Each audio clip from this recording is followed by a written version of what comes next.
Well, good afternoon, everyone. I want to welcome you all today in our panel discussion, how can we best leverage the private sector in development? First of all, I would like to apologize on behalf of our CEO, Naila Farouki, who cannot be joining the session today. Um, so my name is Walid Nagy. I work with the Arab Foundations Forum, and I'll be the host of the session today.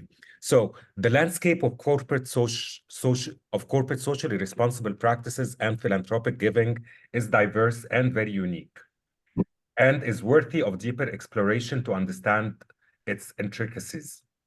With the growing role of the private sector in development, there is a growing focus on figuring out how to best leverage private sector resources and its convening power towards solving complex development challenges and structural inequalities.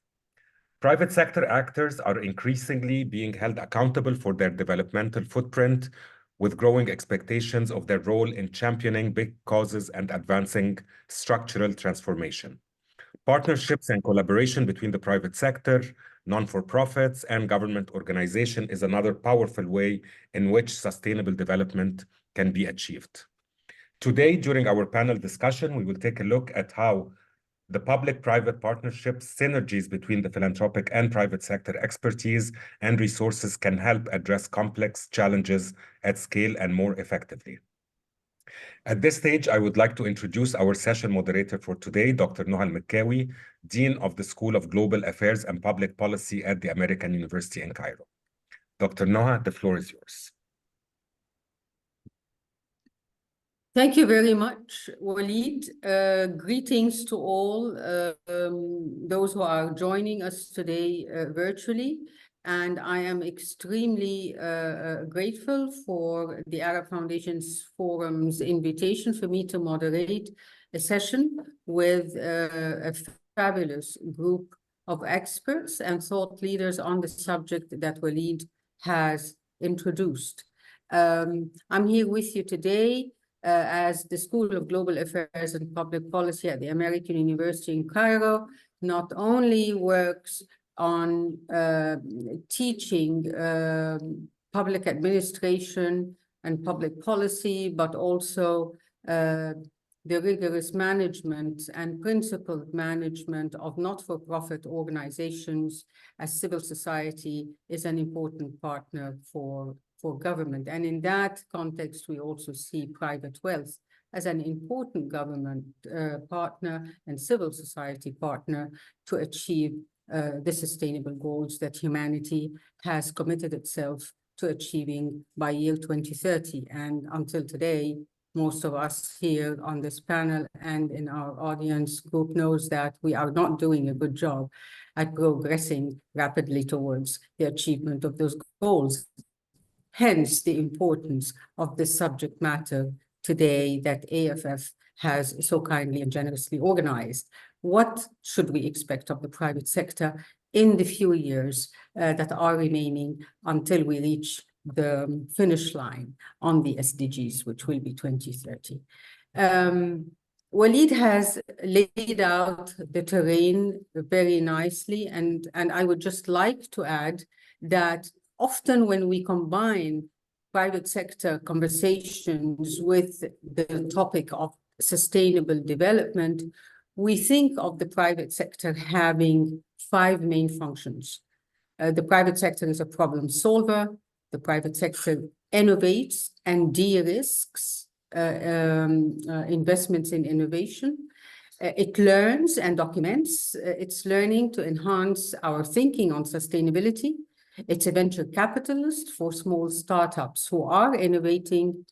And last but not least, it's an advocate of policy changes when it sees the need for policy change in order to scale up success stories. The private sector is, however, often looked at suspiciously because inequality, as some who are suspicious say, inequality is a systemic and a structural problem. Those who remind us of the systemic nature of inequality are many.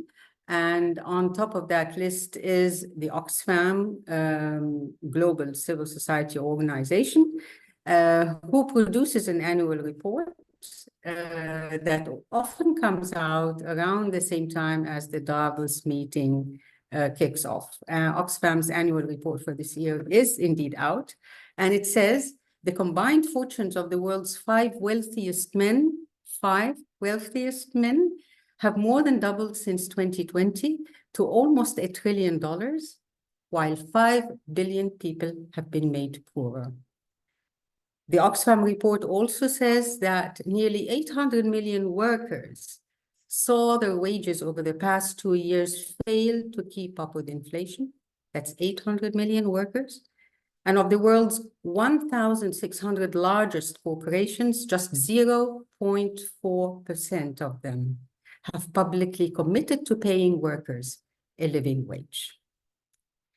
One other staggering finding in the Oxfam report is that 148 top corporations made $1.8 trillion in profit.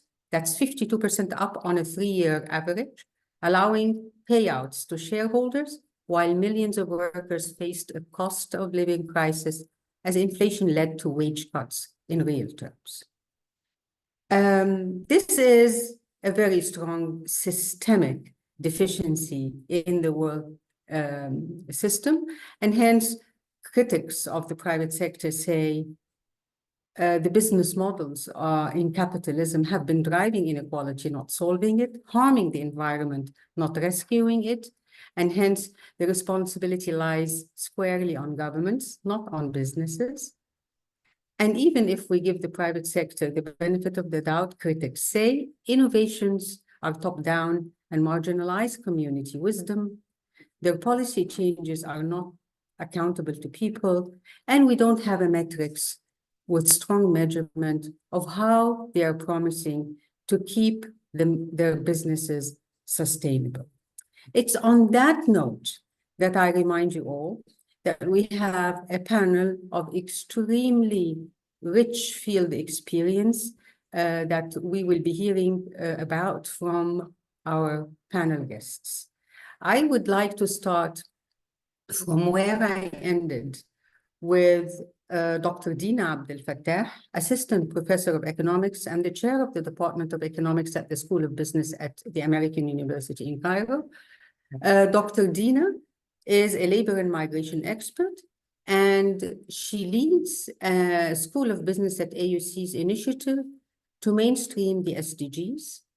And she also leads a task force to evaluate the role of higher education institutions in raising awareness about sustainability and accountability, and also working on evaluating the ESG reporting for higher education institutions. Dina has received her BA in economics from AUC and her MS and PhD from the University of Sussex in the United States. Dina, I stopped my introductory notes saying we don't have strong measurements to make the private sector accountable for its promises to be a good citizen in the march towards sustainable development. Is that really true? Do we have strong measurements of ESG? I'd like you to take the floor and tell us what your and the business school's efforts are showing. Over to you, Dina. Thank you so much, Dr. Noha. Thank you for the introduction, and thank you for inviting me to a very important discussion. And as you've highlighted, the Oxfam report is actually showing that despite of so many efforts, things are not still in the right direction. And today, and given, and I'll borrow one of the statements that you finally said, which is the business models in capitalism are saying that private sector are actually leading to a worsening in inequality, and no one is actually looking at the private sector with a positive lens. It's always in the blaming side of moving behind or being profit-oriented, so with no developmental impact to a great extent. And I'll start today by speaking about this initiative at the School of Business, which is about the ESG reporting, which is one of the very important points that I want to actually highlight, which is the collaboration between the private sector and academia. And this is one of the roles the private sector can actually play in pushing forward with development agendas. So within the School of Business, we've been working on how are we producing responsible citizens? How are we producing responsible leaders? So these are going to be tomorrow's CEOs. These are going to be tomorrow's board of directors. So how are we preparing the future generations to have this sustainability mindset and to push forward with development agendas, leading their private sector or having the roles within their private sector? So what we've been working on is to start with mainstreaming sustainability as a wider umbrella with a particular focus on the SDGs within the curricula of all the programs within the School of Business. So this does not only come in the teaching, but as we always say, teaching happens inside the classrooms, but learning happens outside the classrooms. So how are we looking at developing the curricula? How are we looking at engaging the students with the field, or engaging students with policymakers, with business owners, with business leaders, to get and acquire this information and acquire this mindset by having this practice side to their education. In addition to looking at mainstreaming sustainability and the SDGs, we try to highlight what is the role of the private sector. So as we were speaking here, we tried to say, well, private sector engagement can be through public-private partnerships, can be through different financial mechanisms, can be through capacity buildings and skills development. And this is one thing that we're working very hard on. And also engaging in policy dialogues to shape this conducive environment for the sustainable business practices. So looking at the ESGs, the environment, social, and governance for development, integrating the ESG criteria into the operations of the private sector is not only about risk mitigation, but it's more of a proactive approach to ensuring long-term sustainability, social responsibility, and ethical governance. And these are the three factors that we have been working very hard to make sure our programs and the overall experience, learning experience of the student is actually shaping within the mindset of students. ESG or ESG reporting is more of a commitment on the private sector side as much as it's a commitment on higher education institutions. And with commitment comes accountability. So if we are committed to shaping mindset sets, then we are accountable for what the future of this country would look like. So shaping the mindsets of today's learners is going to bring its fruits in tomorrow's business leaders and tomorrow's implementers of these ideas. So looking at ESG as an investment criteria, we're working on trying to understand what is the role of, or within the frameworks of higher education institutions, how can we have a higher education have this ESG reporting or ESG commitment, how to become environmentally aware, how to become socially aware, and how to become or how to engage governance frameworks within everything that is being done. So looking at the ESG criteria and how to integrate them within the project frameworks, within the development frameworks, what is it that can be done at a School of Business level that is operating within a university framework that is operating within a country framework. So how to overcome challenges, how to take the challenges into consideration as we are shaping this sustainable mindset for the students. And as I said, number one comes commitment, and with commitment always comes accountability. It's a huge effort, and let me start by saying again, it is more of the partnerships that exists with the private sector, the role of the private sector or their leading role within the societies in capacity building and in skills enhancement that has actually been driving this force at the School of Business level to take on this initiative and to have this commitment upon itself.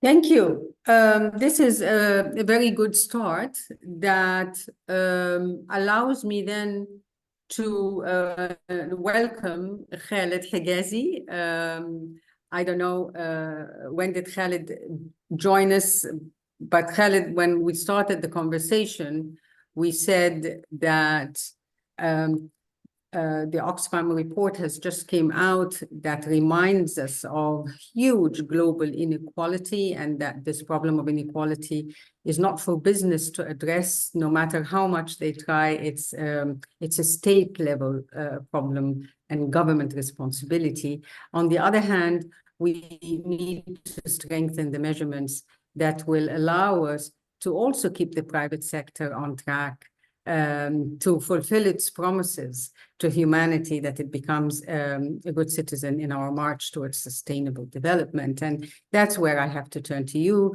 But let me introduce you to our audience first before I give you the floor. Khaled Higazi, Chief Strategy and Regulatory Officer at EN International. Khaled is responsible for regulatory strategy and portfolio management, and prior to his current function, he was with Etisalat Egypt, leading transformation of the enterprise segment that resulted in significant revenue and market share growth to become the second largest player in Egypt's enterprise market. Khaled was the head of external relations for Procter & Gamble for the Near East region until 2009. He is a BS in mechanical engineering and an MBA from the American University in Cairo, and he is a board member in several companies and business organizations in Egypt and in the Middle East, which leads me to ask you, Khaled, what's in it for business from where you sit and from your field experience? What's in it for business when they promise to be supporters of sustainable development?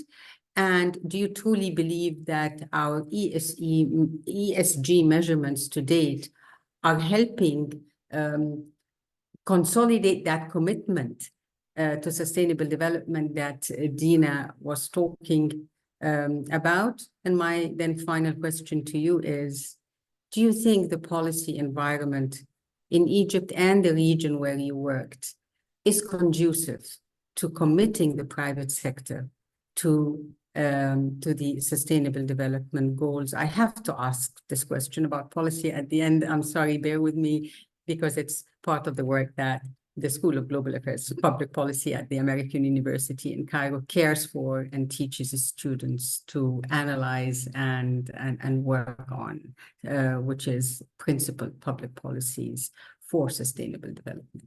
Over to you, Khaled. What's in it for the business sector?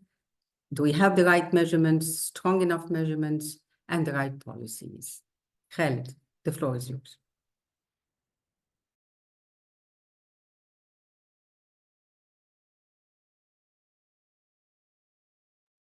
Khaled, you're muted.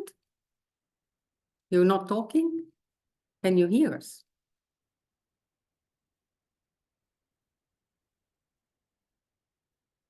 I do not hear you. Is anyone else able to hear Khaled? No. No. Could you hear us, Khaled? You could. From Munazir to everyone, no. So we have one of the audiences also saying he cannot hear Khaled. Can you rejoin the session, please? Okay. Maybe until Khaled rejoins the session, I will ask Mirna Atalla to come into the conversation. And Mirna, I want to ask you a question based on your experience. And let me first quickly summarize a very rich experience. Mirna Atalla is the executive director of Al-Fanar. Al-Fanar is the oldest venture philanthropy organization in the Arab region. Mirna has overseen the growth and expansion of the organization since 2010, enabling the pooling and delivery of over 100 million English pounds in grants, zero interest loans, and other modalities. Mirna also leads Al-Fanar's first equity investment, coupled with management support to over 130 social enterprises across the region in Egypt, Lebanon, Jordan, and Palestine. Through its venture philanthropy approach, Al-Fanar enables social enterprises to grow their impact and their revenue by 39%. and directly improve the lives of over 300,000 vulnerable women, youth, and children. A very impressive experience. Can you hear Khalid, me now? are you back with us? Can you hear me now? Yeah, we can. Okay, Mirna, I introduced Mirna Atalla Khalid while you were coming in. Let's Myrna start, and I'll join after Myrna. Fantastic. Thank you for that. So, Mirna, I'll continue with you and say this is an impressive record of support by a venture capitalist organization to very many startups in the region, particularly in Middle East. So I'll ask you the same question. Are you seeing from that role that you play a considerable impact on the role of the private sector in sustainable development?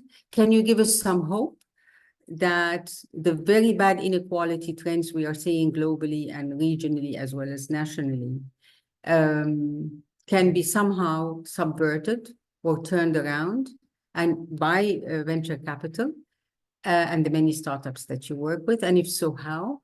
Over to you.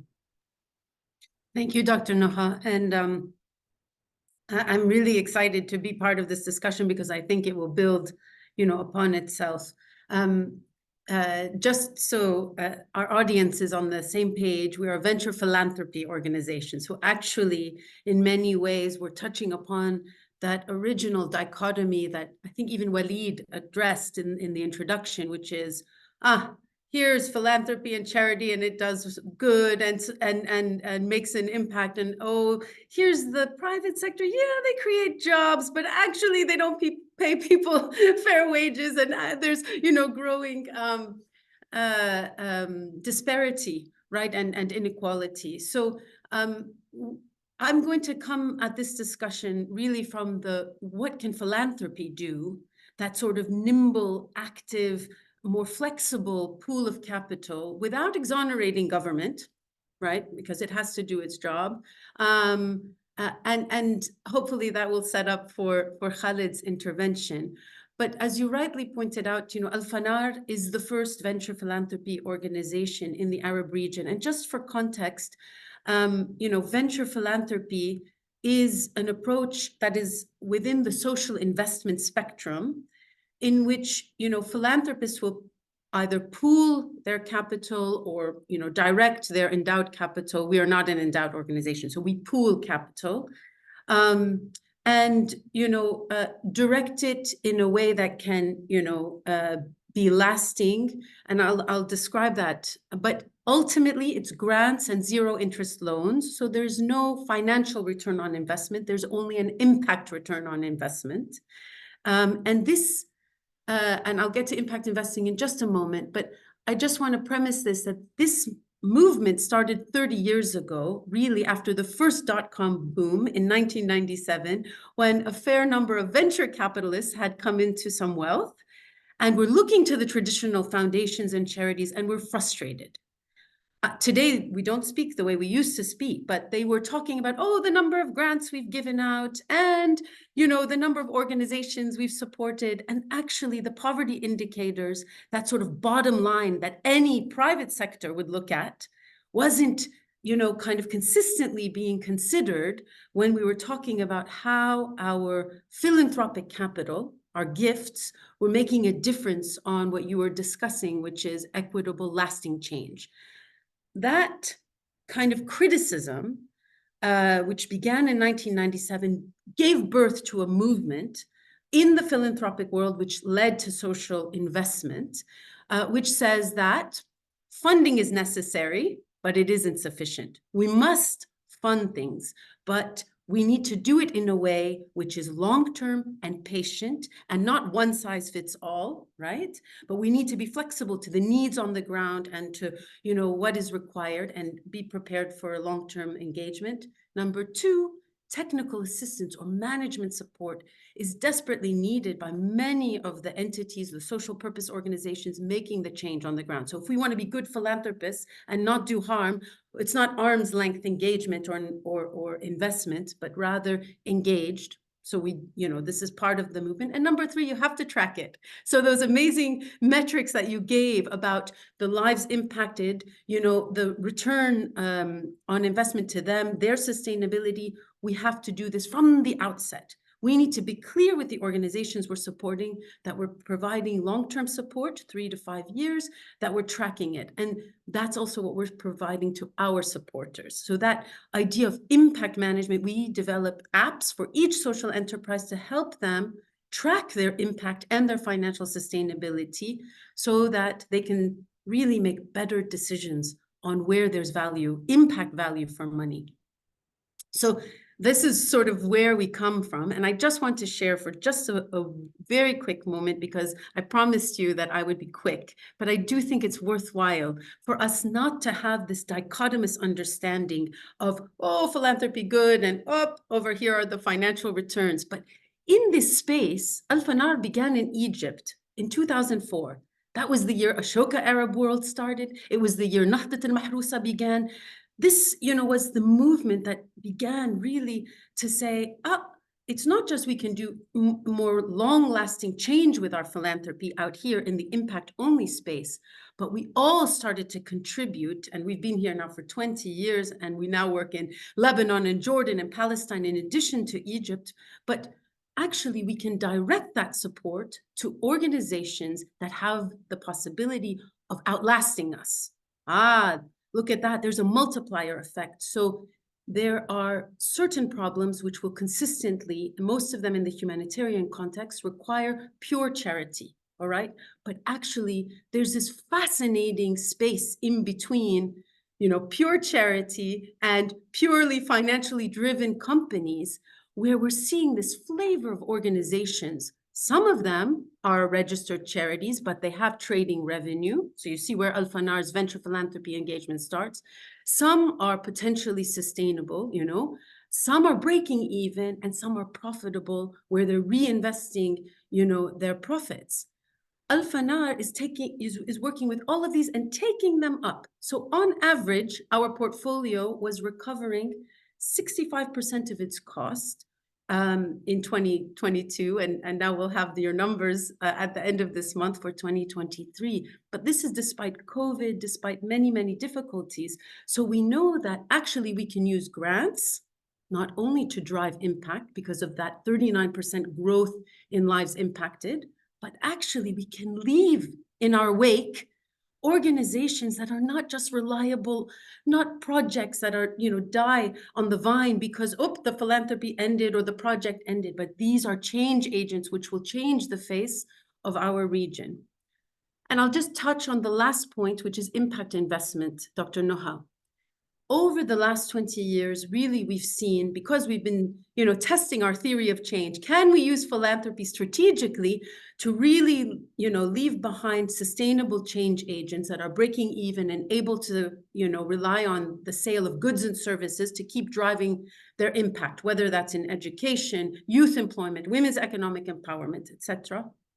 But what we found is some of them, because we were doing our job right, are now investor ready.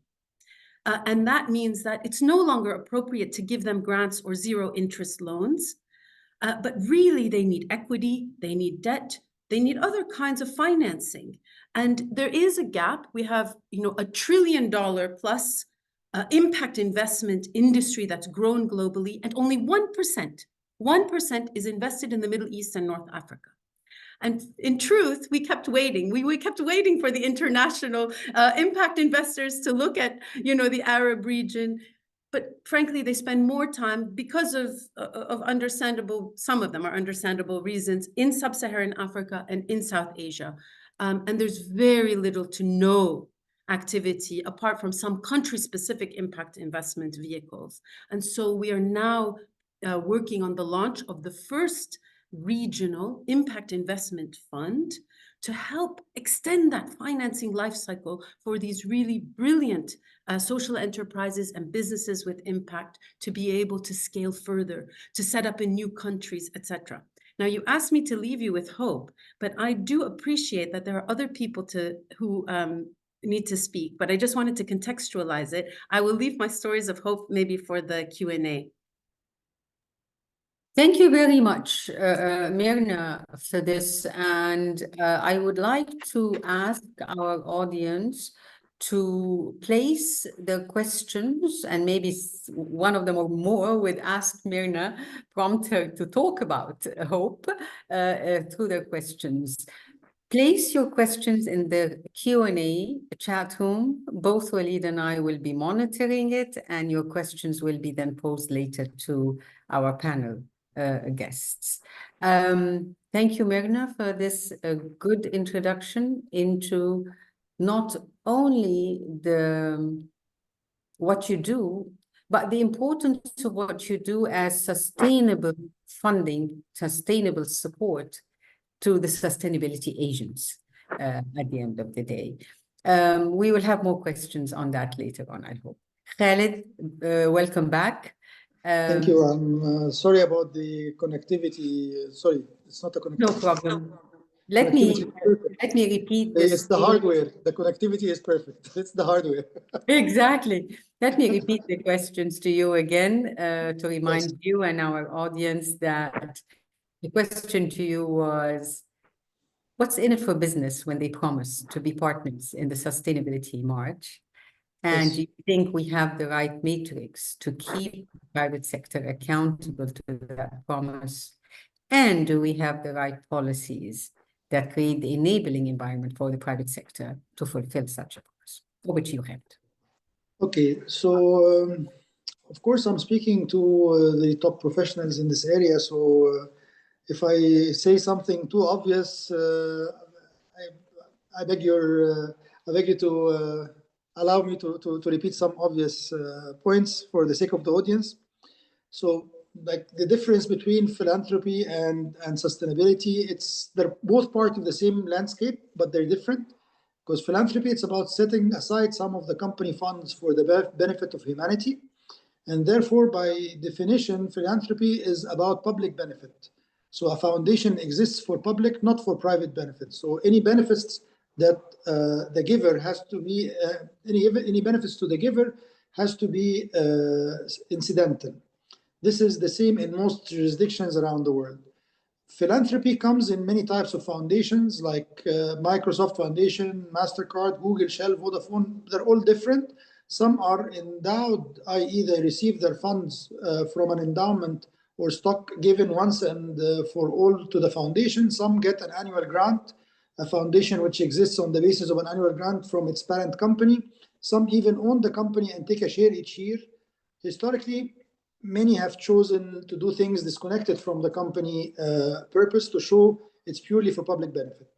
In recent years, however, many have chosen to align more closely to the company purpose because foundations can leverage the skills, tech, and aspects of the company in driving change and public benefit.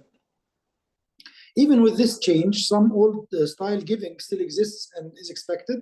So when disasters strike, companies are often the first to respond and to react. So for instance, when the Moroccan earthquake in October, Etisalat was one of the first companies to respond by immediately just putting a large sum of money in immediate relief to the government. It was that the government needed the money to move, and it was not the time to try to help in kind donation kind of thing.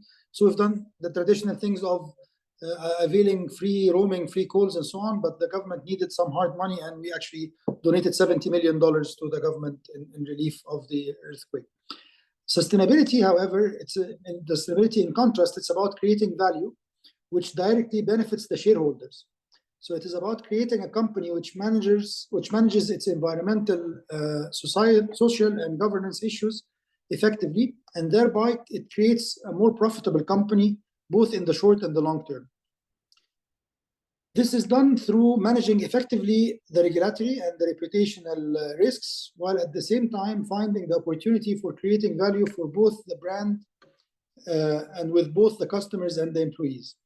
The real driver and difference in this recent years has come from the investor community and from regulations. So 60% of European assets under management are ESG compliant. Some say as much as 80% of global assets under management are net zero compliant. So ESG and net zero are the main themes, and the corporations are very aware of that. Some businesses, by their very core products, are making the world a better place. For instance, connectivity.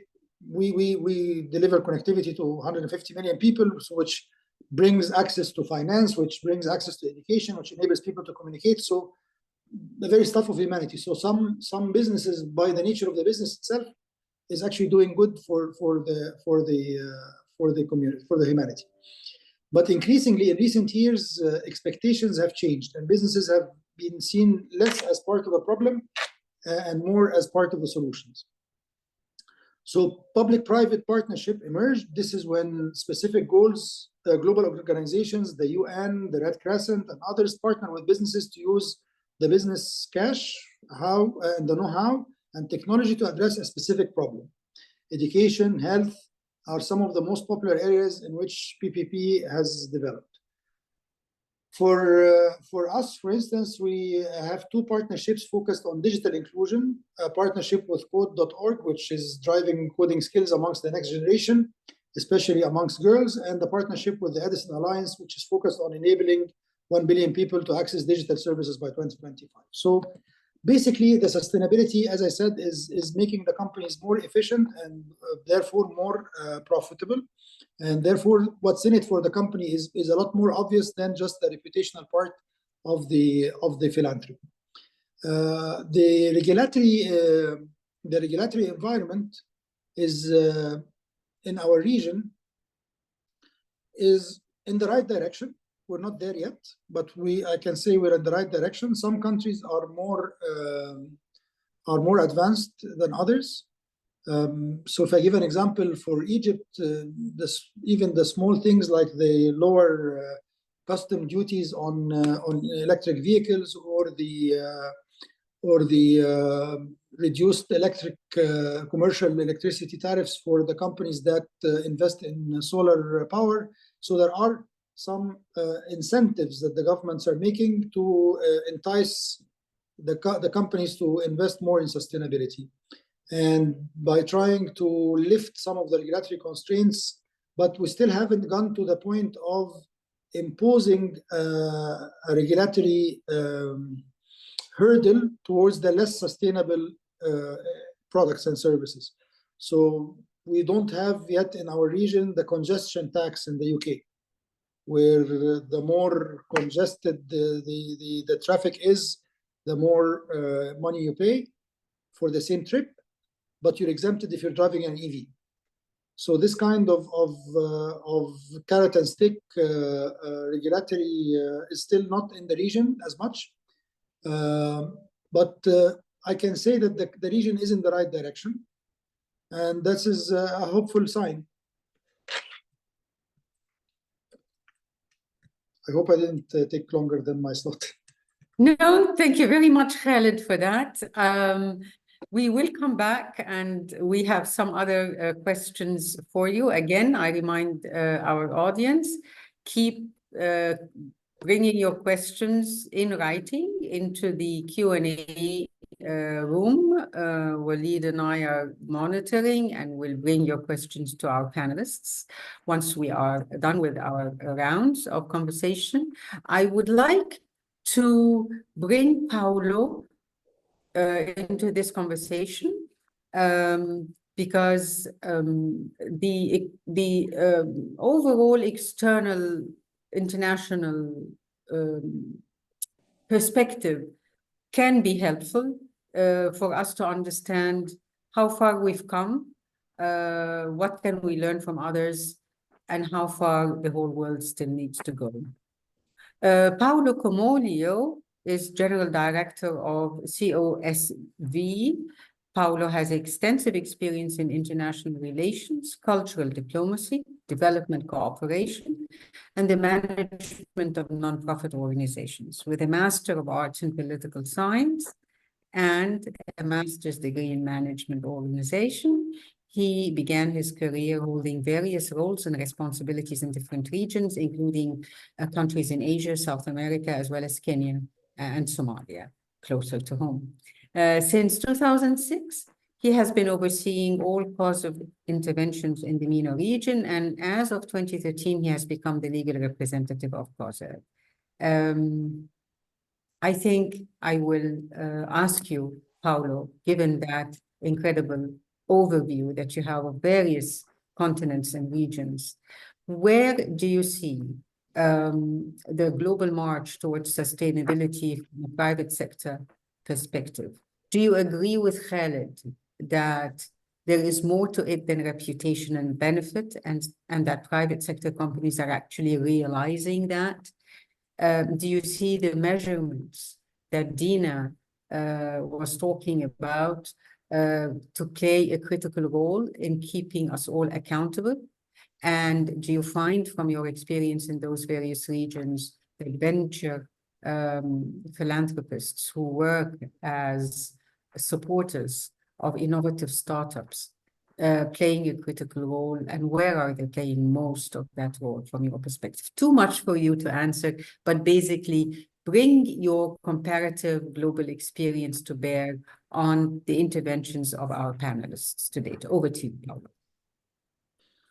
Thank you. And again, I would like to thank the Arab Foundation Forum also for inviting me to this panel. And of course, it is very interesting for me because, as you just mentioned, of course, I have maybe a different perspective given by the role and by the work of my organization.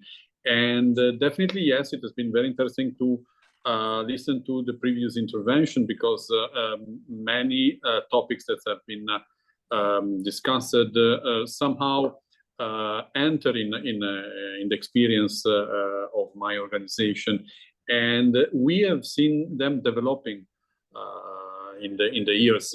And just very quickly, I could say that it's also interesting for me see how I could say 10-15 years ago among the organizations that work in development cooperation, it was very difficult to think to put together development cooperation and private profit companies, and often it was like the two sides of a world that was impossible to put together, because the for-profit let's say companies were seen as the creators of many of the inequalities, and somehow it could have been, but it was very difficult to think that instead there could be a role for the private sector in development. And this brought many organizations on different paths, but slowly the international community tried to see how actually this could instead be a resource for development.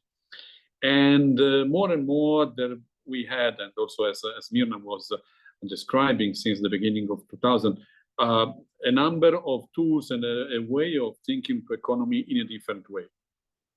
Now, to cut it short, I think it is now very relevant to see how we are discussing about a different model of economic development, and we see also at international organization level how, for example, social and solidarity economy is becoming one idea of using economy in a certain way that's promote development. You know that UN have recognized this approach officially, and there are now even interagency collaboration on developing this kind of economic approach. Inside these, I think there are spaces for organizations that work on the ground from, international organization, and I connect maybe as a first point to what Dr. Dina was saying in the beginning, highlighting the role and the connection between academic work and the private sector. We are developing in one of our interventions together with other partners different models of collaboration between the private sector, the economic development, and the development of communities. And one of them is, for example, the school enterprise, where vocational training institutions are involved and are brought to become actually enterprises with a social scope. And the link with the enterprises, the local enterprises, is very strong. And of course, it's not just a philanthropic approach, but there is a real interest and a real set of benefits for the companies that are involved in this relationship with the academic institution. And these synergies actually create, of course, more opportunities for the students that could be more qualified, more ready to get in touch with the job market, and the same vocational training institution can get more sustainability itself in actually becoming an enterprise.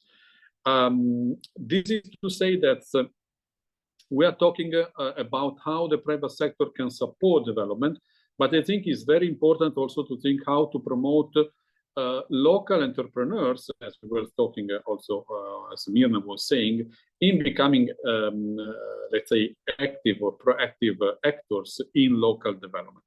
And again, referring to what Dr. Dino was saying, creating a culture of how also entrepreneurship can be used to promote local development is very important from an academic and from, let's say, the educational environment point of view. What we have seen in our work is that often many youth that are trying to think about how they can develop their own business activity are very oriented to something that can answer to some societal challenges in their communities. So the way also that the international community or local, let's say, educational institution can contribute to this is to give them, let's say, the right skills and the right capacity of becoming entrepreneur.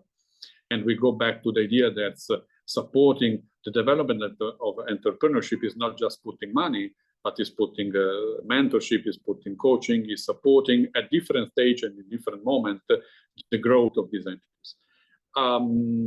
So this is something that is relevant in the perspective of supporting local development. From an external, let's say, contribution, what I would like to stress is that we were talking about ESG. I think that there is another aspect that is important, thinking about the private sector and development. More and more talking about international organizations that work in certain countries for development, we see the need of putting together three other elements. That's humanitarian assistance, development, and peace.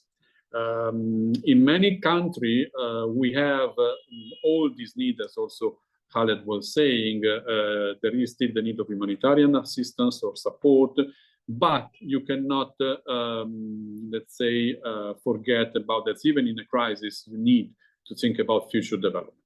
And of course, this is around peace or social cohesion or whatever is trying to, let's say, face the tension that could have at local level. And we should not forget that often, without now going too much into an analysis or a philosophical approach, but many tension often rely on somehow some unbalanced distribution of resources, of economic, let's say, opportunities, and so on.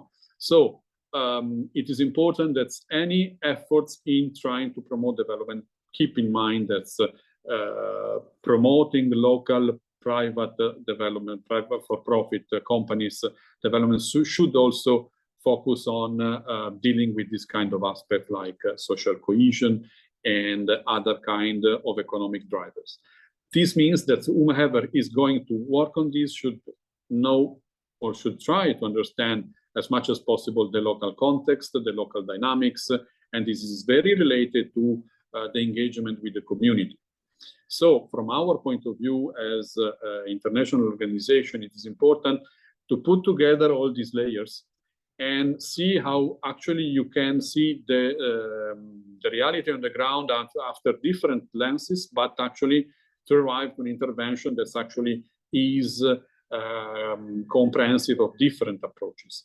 And this is what also the private sector can do, because as you mentioned it in the beginning, it is potentially a problem solver, citizen innovators, but this has to be really, let's say, fine-tuned according to the different communities. I'm throwing maybe different elements in the discussion, but I see that many connect to what the other panelists discussed before. So maybe I stop here, and if there are questions, I will be glad to answer later. Thank you very much, Paolo, for this reminder also of one very important context, particularly in our region, which is the context not only, as you put it, of humanitarian disasters where the private sector has actually shown its ability to come in with agility as a partner to relieve some of the pain. But you're also reminding us of the overall conflictive contexts that exist in our region, part of which is due to all sorts of very complicated geostrategic security issues and unsolved problems of injustice and violation of international human rights law. But part of the conflict is based on socioeconomic inequalities that have lingered for so long and created tension and lack of cohesion in those societies. Thank you for the reminder of that conflictive context, which then leads me to go back to the Myrna Atallah, as Al-Fanar has been working in other countries of the Middle East, including in Palestine. Tell us, Myrna, you wanted to tell us some stories of hope. And I wonder whether you can tell a story of hope from your perspective in some of those very conflictive contexts in the Middle East. I hope I'm not putting you on the spot. Over to you, Myrna. Thank you very much. It is undoubtedly difficult to have this conversation without paying tribute to the incredible heroes on the ground who every single day, you know, are risking their lives, whether they are civilians or they are health workers or they are, you know, social purpose actors, of course in Gaza, but, you know, across Palestine. So I thank you, because it's not easy necessarily to have this discussion about the role of private sector in a disastrous humanitarian context. I'll just give maybe a few thoughts on this from our experience, and where maybe we have some lessons that we can learn.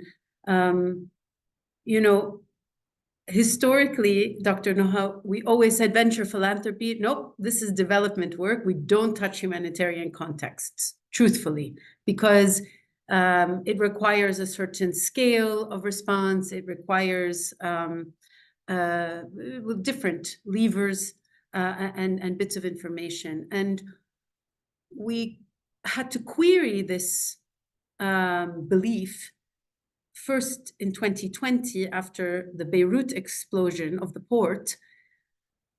And we had to look at ourselves and say, well, hey, we've been here since 2012. We have many social enterprises that work in food. Yes, we are there to help them grow sales, but there's a moment of complete disruption of the economy and of their work and of the impact they create in communities and of their revenue. And we know the context very well. Is there something that we can do as venture philanthropists, because we're nimble, because we're flexible, because we are reactive, and because we're very, very close to those change agents on the front line doing the work?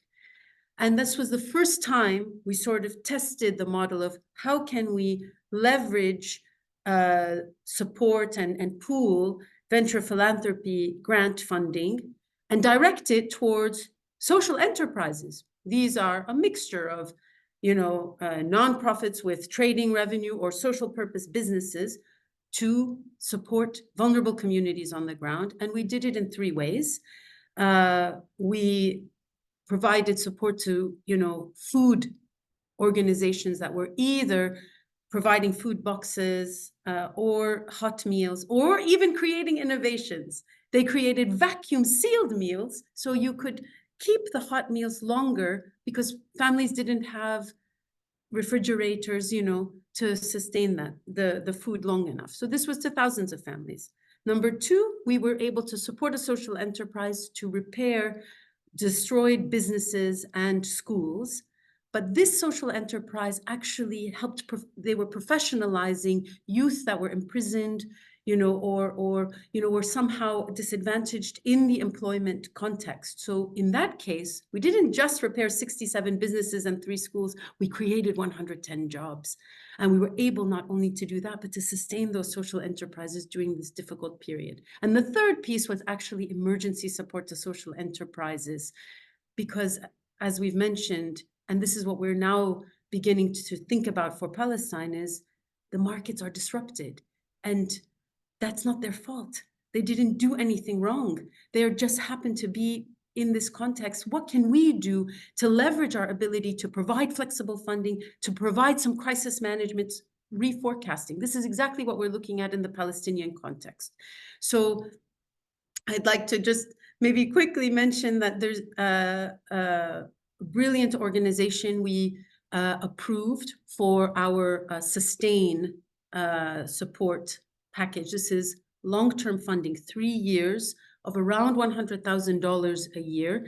It's premised against a business plan that we help the organizations develop.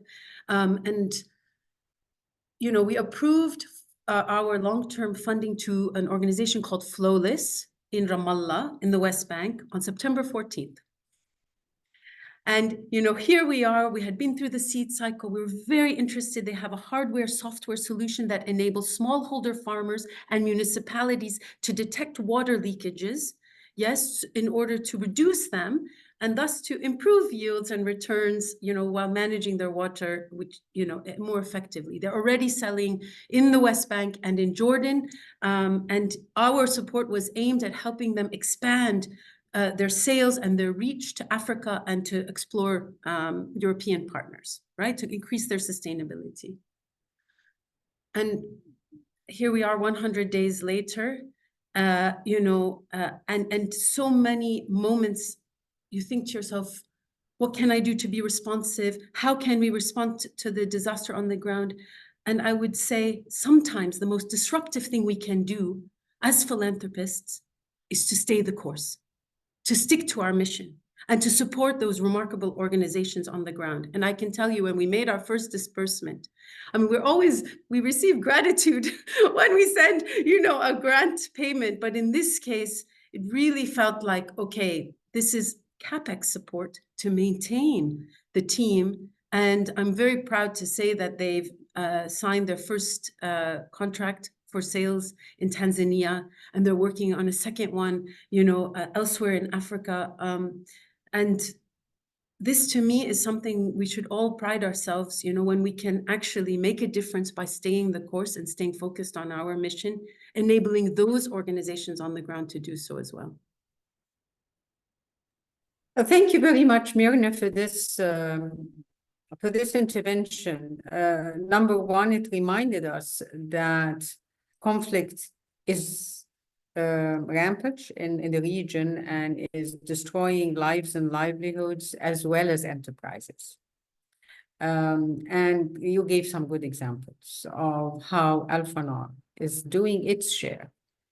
And I have in the chat, in the question and answer room, a question about the merits and risks of cross-fertilizing the private sector's metric-driven approach with philanthropy's flexibility and agility. The merits and risks of cross-fertilizing metric-driven approaches of the private sector with philanthropy's flexibility and agility.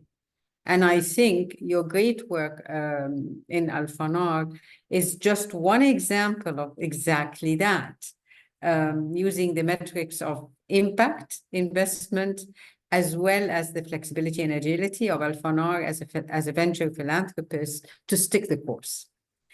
When others in the conventional approaches of business would say, too risky, don't touch it, don't go there. So thank you for giving an example of exactly that to answer to this question in the chat room. And I wonder whether Dina would like to come in to give any other answers to that question as to the merits and risks of cross-fertilizing business metric-driven approaches with philanthropy's agility and flexibility. Dina, any other points you would like to say in response to that question? I would actually address this question more from a macro perspective. So being an economist, we also like to look at the big picture of things. And I would not get into the details of things, but I would put on the economist hat and try to answer that. And looking at how the private sector could actually play this very significant role in achieving or helping countries achieve their development goals in a time where financing gaps do exist for governments. So the governments have been, and I'll speak more recently about the economic slowdown that many of the developing countries have been facing, especially after COVID. And the main reason why I'm highlighting COVID is this diverting of resources from different development projects or different areas more to address the health crisis that has affected the entire world. So this diversion of resources has actually left a huge gap in financing other development projects. So with this gap, countries were not able to achieve their development goals. They were not on track on achieving sustainable development goals. So this has left countries with this, again, financing gap that now we're bringing in the role of the private sector on how to collaborate with the governments in order to fill in this gap. And this is where this cross-fertilization could actually come in. And with the role of the private sector together with governments, how can we fill in this financing gaps to put developing countries back on track and make sure we're able to achieve our development goals? So among the many options that are available, among them is the public-private partnerships, philanthropy, and the corporate social responsibility that I think all the colleagues on the panel here have discussed very beautifully and have made actually a very good support for these cases.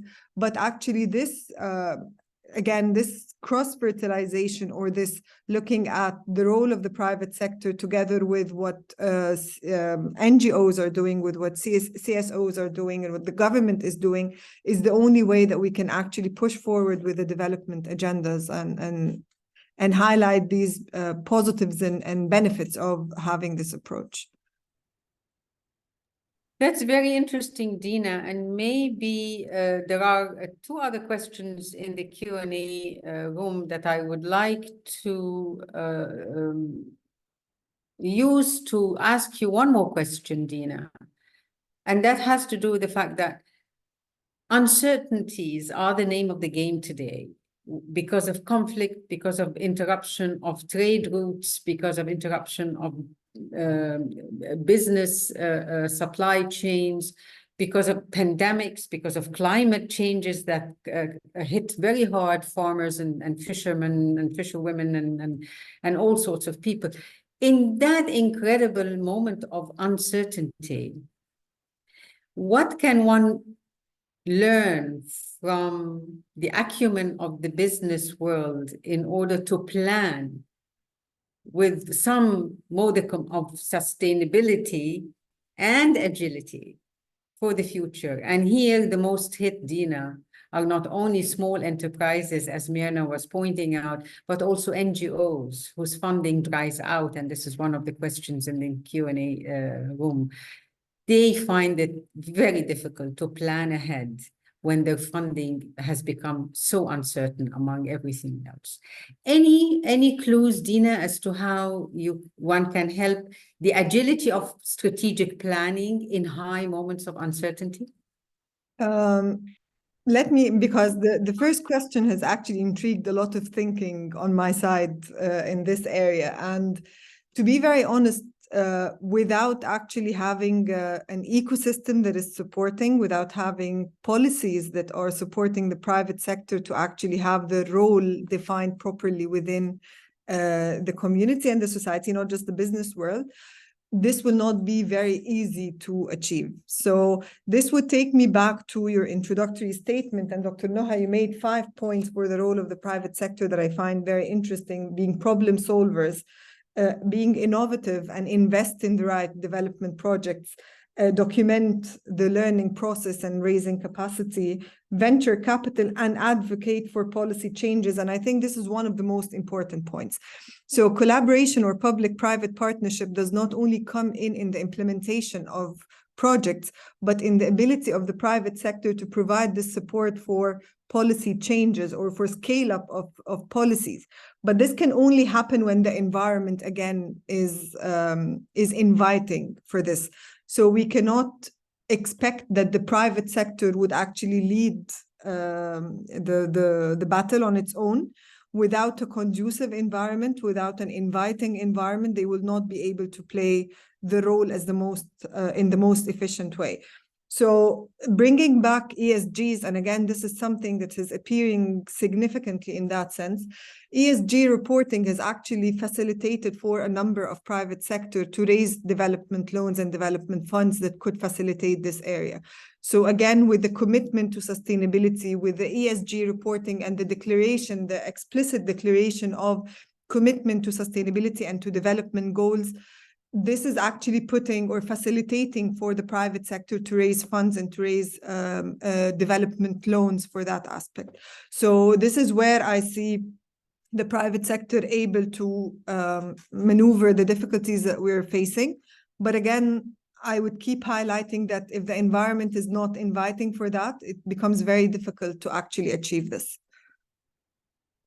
Which leads me to Khaled and Khaled's intervention. And there was a question, there is a question in the Q&A chat room, Khaled, which says, yes, you also talked about the enabling environment and the carrot and the stick regulatory framework. And the question that was posed to you in the chat room was, aren't we risking sacrificing economic growth when we allow the state to use too many sticks in the name of enabling sustainable development? And I will add, Khaled, for you, aren't we risking the dilution of economic growth right at the moment when all these uncertainties we were talking about are actually reducing the prospects of growth rates for many economies around the world, right at the moment when there are inflationary and devaluation pressures that are affecting enterprises very, very badly?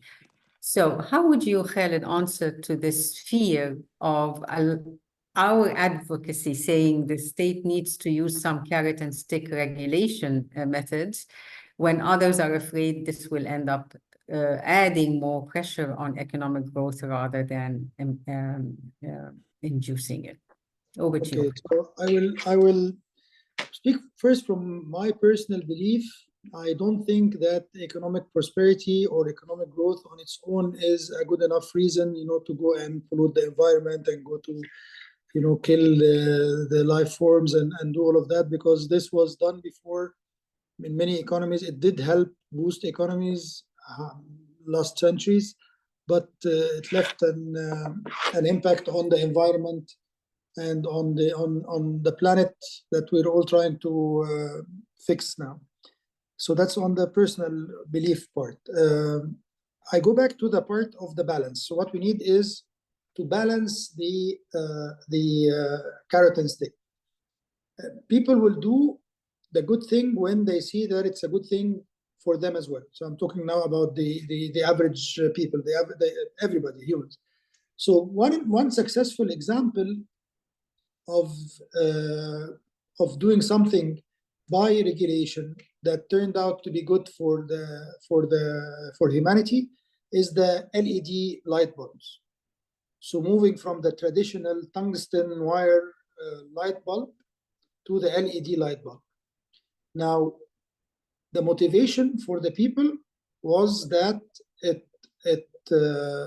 saves on the electric bill. the deterrent for the manufacturer, not deterrent, but the appeal for the manufacturers to manufacture the older model, the tungsten coil lamp, is that it's cheaper to make, and therefore you can have a bigger margin. So the combination here between giving the consumers, giving the people what they want, which is to save on the electric bill, and by regulating, imposing a ban on the production of the traditional tungsten coil lamp, given a grace period and a number of times so that the manufacturers will have time to adjust themselves. So this right balance between giving what's good for the environment, what's good for the people, and this is the carrot part, banning the production, which is the stick part, is worked. It worked in electric light bulbs. It is going to work also, in my opinion, on electric vehicles, because between 2025 to 2035, all European manufacturers will stop making internal combustion engines. So in the coming 10 years, there will be no more European cars that are using gasoline or diesel. But the motivation for the people here is that they save on gas, they save on so the same model of the light bulb. So you give an incentive for the people, and therefore you give comfort to the manufacturer that his products will sell, and then you use the regulations to stop the bad things that are impacting the sustainability. So that's my answer here lies in the balance. If you take it too much in one direction, so too much on the carrot part, then everybody will be running to do something that maybe doing it too quickly will be counterproductive.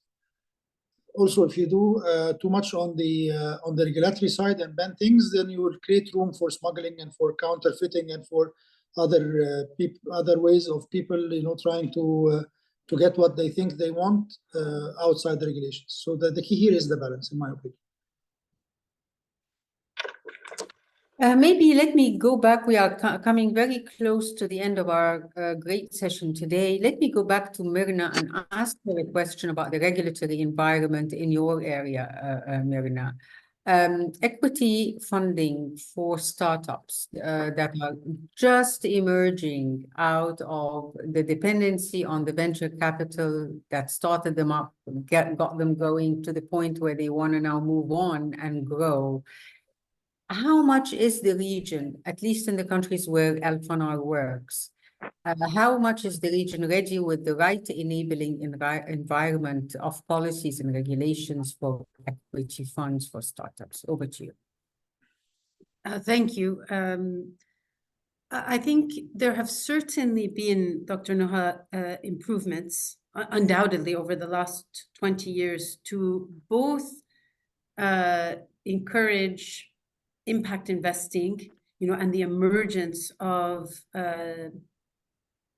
for-profit returns, investment in impact enterprises, social enterprises, but from a pool of capital we haven't traditionally, attracted into this space. So we are seeing that, but maybe just one step before that, even so, we've seen even some improvement. Mind you, there's still a long way to go for nonprofits to be able to engage in some trading revenue. It's not fully, there has been a new NGO law in Egypt. Not all of it has been implemented, but there was an allowance, for example, for nonprofit registered entities to actually own subsidiary companies. Now, this is quite typical in European contexts. It's not perfectly implemented, but that was a big change that we saw in Egypt. Now, there's much more to be done on the SME law. There's some sort of social investment laws. I'm just speaking now about Egypt. There are nonprofit companies that exist, this kind of type of entity, Lebanon, Jordan. There is some social investment laws that are on the docket or being considered in Jordan, in Saudi Arabia. So we're seeing both in terms of entities, registration of entities, some widening, that spectrum that I first showed, there's some widening of understanding of what sorts of activities can be, undertaken. And then additionally, I think on the investment side, we're seeing encouragement and improvement. I would probably say there's also a very interesting role that DFIs are and can play in encouraging the emergence of a more joined up investment community, because typically our traditional investors, where there's the heaps of financing, instead of taking away from the philanthropy, how about all of the, for-profit investment, they're more reticent to move into what is a nascent and risky space.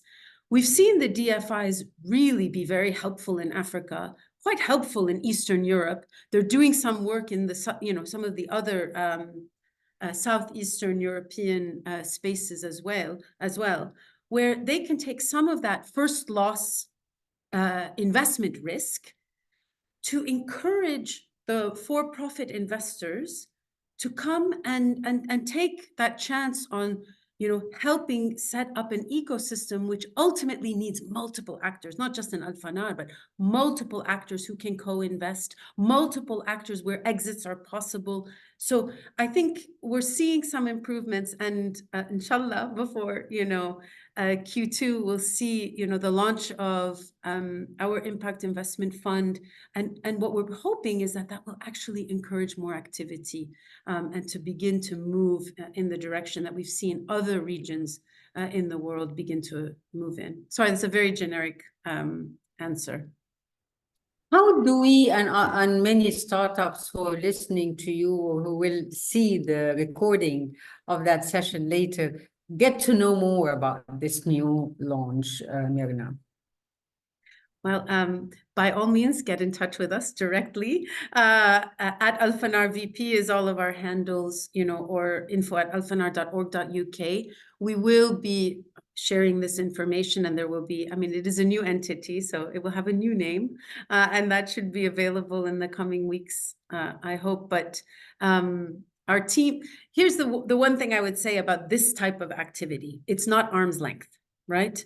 We are on the ground. We have teams, in these countries. We're leveraging the brilliant ecosystem partners to get the word out, because, at the end of the day, this kind of action is value completing and value creating. It's not competitive. So we need to all work together such that, entities that have finished an incubator or an accelerator that have promising impact, but really need a different type of support or financing to scale up, we're all communicating, in a way where the deals are being shared. Because, ultimately Al-Fanar is looking at, let's go beyond the startups. It's great. There are many competitions throughout our region, but people need to be doing more than $10,000 and $20,000. If you're going to get past that terribly difficult period of growth and invest in the growth of entities, you need risk capital that is broader, that is more patient. And that's exactly where we're coming in to sort of fill that gap and take organizations to the next level.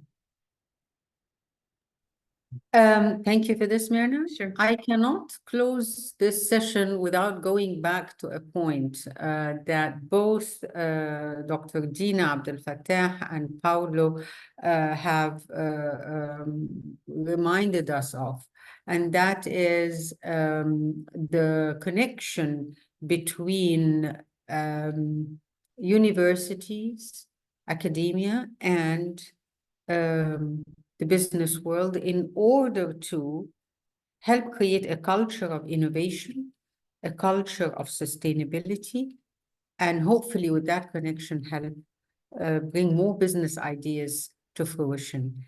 I want in a minute or so to give Paulo, and another minute or so to give Dina a chance to develop this idea a little bit further. Paulo, your experience with this academia private sector connection in order to develop an enabling environment for sustainability. If you leave us with one do and one don't do as lessons learned, what would those be in that connection between academia and the private sector? Yeah, okay, I will try in 1 minute. I can refer to one project and one activity that we have run recently in Lebanon that's working on the environment, as we say, no, the enabling environment.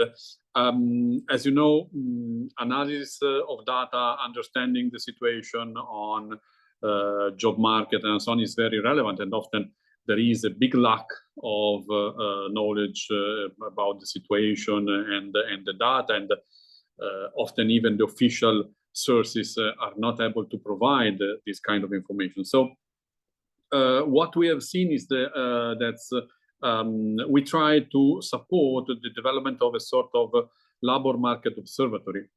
And we found very interesting the possibility of connecting the private sector, so a company that actually is able to work on data and so on, and the university, some universities, in order to develop a system where not only there is an academic capacity of developing a method to collect data and to analyze, but there was also the possibility of involving the students in this kind of activity.